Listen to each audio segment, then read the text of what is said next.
Viața, o dispoziție. Autor Dorina Șișu. Lectura Maia Martin.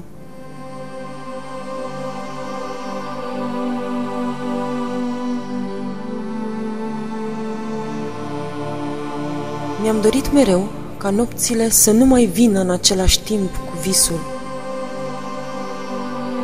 După 1000 de ani, viața rămâne un rest și nu poți explica de ce nimicul rămâne un cântec.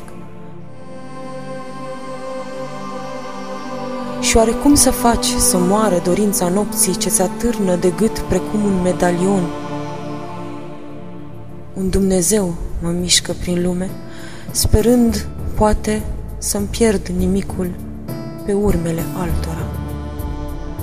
Ori poate că dorința de negru cer dansează precum îngerii, rezultând masca misterului promis de adâncul pădurii.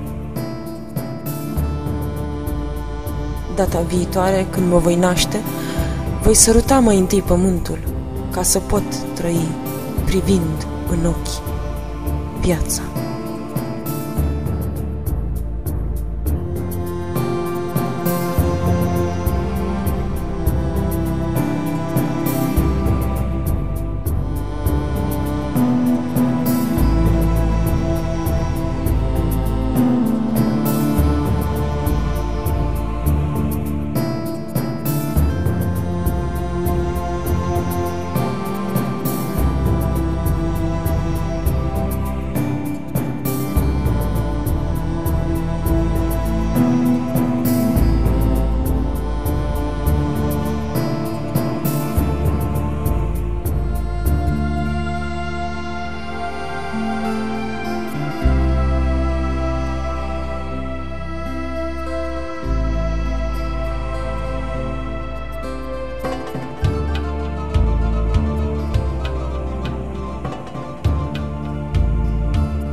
Pas de doi. Nu știam că pasul făcut nu mai plânge, poemul acesta ce-mi curge din sânge. Deasupra veghează lumina din vest, distanța ne tace, distanța ca rest. Absolut lumina întoarce, o lege urmează în grabă. Iubirea ne leagă, dezleagă, când strigătul tău de iubire urmează un pas în neștire. Durerea veghează pe la tâmple, un corb să nu vină să cânte. Murirea de umbră, de noi, un pas dureros și ascuns în nevoi.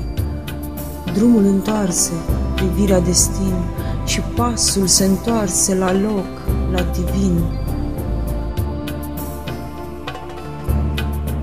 Un infinit de-mi cere, îi dau viața toată.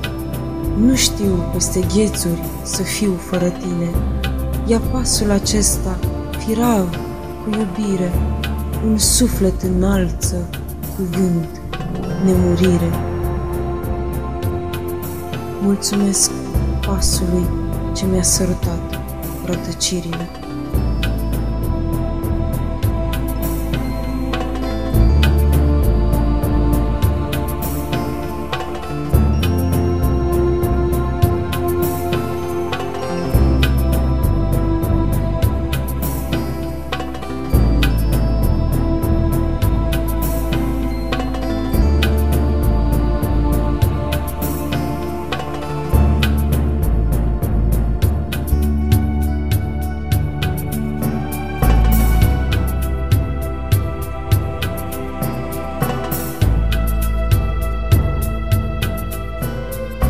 Autor Dorina Șișu.